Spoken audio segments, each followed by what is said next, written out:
Thanks for joining us for this update on different supports that our team has been sharing out and that we're going to be engaging with you around. Wanted to take this opportunity to really just give a sense of kind of the different pieces that we have been sharing and talking about and connect the dots on some of these things. So first, we wanted to just say hi to you from our team. We actually have two new team members, Raul and Pat. So this has led to some changes in assignments, but these are set now, and we're really excited to work with you. So on our team, we have Raji, Tom, John, Ozzy, Sabrina, Raul, Pat, and myself, and really looking forward to continuing this work together with you all. So this is actually a diagram that we had shared in January, something similar, just really sharing and highlighting that there are three areas of focus for our team. One is monitoring, so really tracking progress and outcomes in AOSOS through paper files, using tools like FutureWork. We also are really focused on policy and training, so providing resources and tools that elevate and clarify existing policy, as well as hopefully continuing to identify and issue new policies as well as kind of resources and trainings around those policies. Third is technical assistance and support, and so this is really our kind of targeted work with you guys as local areas to really reflect on monitoring results to help you all in identifying policy and training resources and how they might fit into your work. And all of this work is really designed to support local areas in your own continuous improvement of WIOA programs. So this really all started for us with our Py19 monitoring in January that we shared with you all. We had local conversations, and through those initial, so out of those Py19 reports and in our conversations with you all in January, there were really some key findings and areas of concern that emerged from those reports around one, individual employment plans, individual service strategies, work experience, measurable skill gains, credential attainment, exit, and follow-up services. We really heard from you all that there was a need for kind of further clarifying expectations from a program standpoint, but also in terms of AOSOS entry, recognizing that there was work that you all were doing that wasn't being reflected and recorded in the system. And that led us to the development of the self-audit toolkit, which we shared out at the end of February, and beginning to roll out the WIOA Title I training series that we started to share last month. So I want to talk a little bit more about these tools. So the self-audit toolkit for WIOA program monitoring really provides kind of a roadmap of the questions that we were asking as part of our monitoring process in terms of looking at AOSOS records, but also in the paper files. And the toolkit is actually available on the Workforce Professionals, the NJ WIOA Workforce Professionals website, which I'll talk a little bit more about. But the self toolkit provides a tool around each of those 7 areas that were a focus that emerged as a kind of focus and priority in our Py19 reports. So here's an example of the ISS self-audit tool. There is a tool for each of these areas, and you can see it essentially offers an opportunity for taking a single record and asking it a set of questions to see the extent to which it's kind of meeting the expectations around AOSOS entry as well as in the paper file, and ultimately programmatically that you are implementing and recording your use of the ISS appropriately. And again, there's a tool for each of the areas that we highlighted in the toolkit. The other piece is the Title I training series. So we've actually started a YouTube channel to post these videos so that folks can share them, watch them. They really are meant to kind of elevate existing policy. In some cases, there are questions that came up in our conversations that we have tried to address in these videos as well.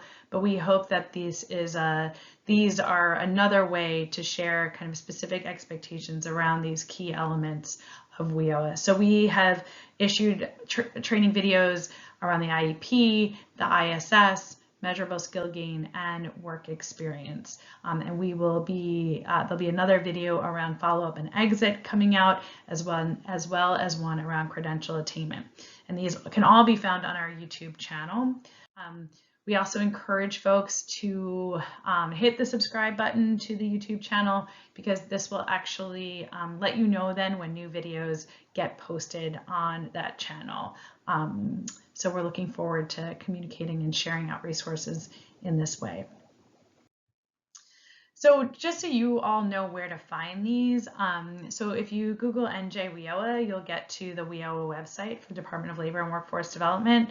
And in the Workforce Professionals resources part of the website is where you can find these materials. So the self-audit toolkit is actually under desk references, and the videos and the underlying PowerPoints are all in the webinar archives section of the Workforce Professionals section. And this is also where you can find the NJ WIN, so all of the policy guidance that has been issued as well is in this section.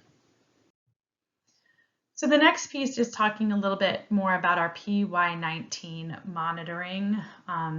We are currently in the middle of our cycle 1 monitoring. We are going to be having conversations with local areas about what we found in our review of AOSOS records around case management and career pathways specifically. So we were doing a deep dive into AOSOS specifically to really look at kind of the flow of information from assessments to plans to services and outcomes. We are then going to be engaging in a second cycle of monitoring that will start towards the end of June, and really maybe even into July at this point.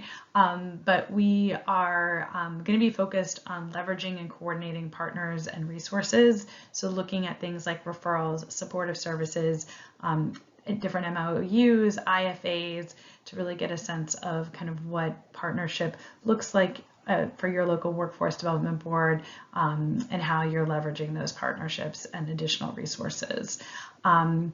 We really see this as an opportunity. We're engaging in these cycles of monitoring so that we have a chance to talk with you all about the observations that we have in these reviews, and then this plus some additional review and compilation of what we learned from these cycles together will be compiled in reports that are shared in the fall. But the idea is that we are engaging in conversation and kind of providing you with information as we go through the process.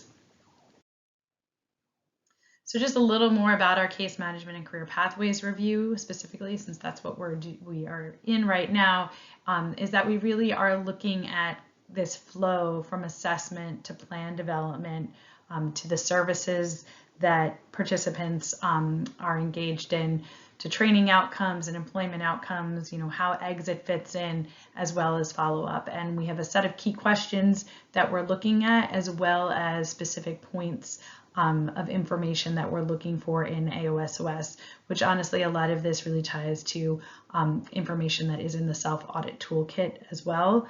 But again, just trying to create more transparency about the kinds of information that we are looking for and the kinds of questions that we're trying to answer with our monitoring. And then the last piece that is part of what we are planning is really continuing to focus on opportunities for policies and policy. So there are a number of policies and policy updates that have come up in our conversations with local areas that there's need for more clarification around. And so these are some of the things that are on our radar that we will be issuing, new tools, resources, and potentially new policies around as well. So incumbent worker training, metrics learning, and specifically the entry of reportables, WIOA compensation. We've had a number of questions around wages, stipends, and incentives, and also around service integration and co-enrollment. So, there's a lot that we're trying to do. This is definitely on our radar.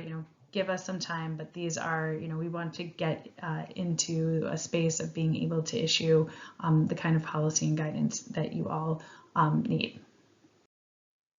Our next step with all of you is going to be meeting as part of local sessions from May 17th to June 4th, although we expect that might continue beyond June 4th a little bit, to go over our Py19 monitoring observations and really consider kind of what tools already exist, what additional tools that we can provide, and continue to move forward together.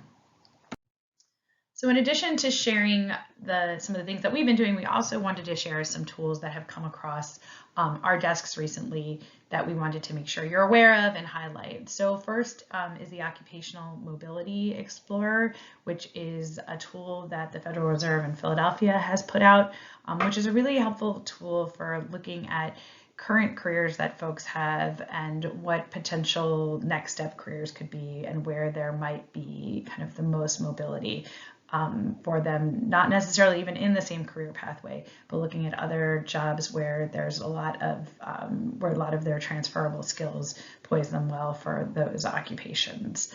It also kind of offers specifics on what additional skills folks might need for those different occupations, and it's a really cool and user-friendly tool.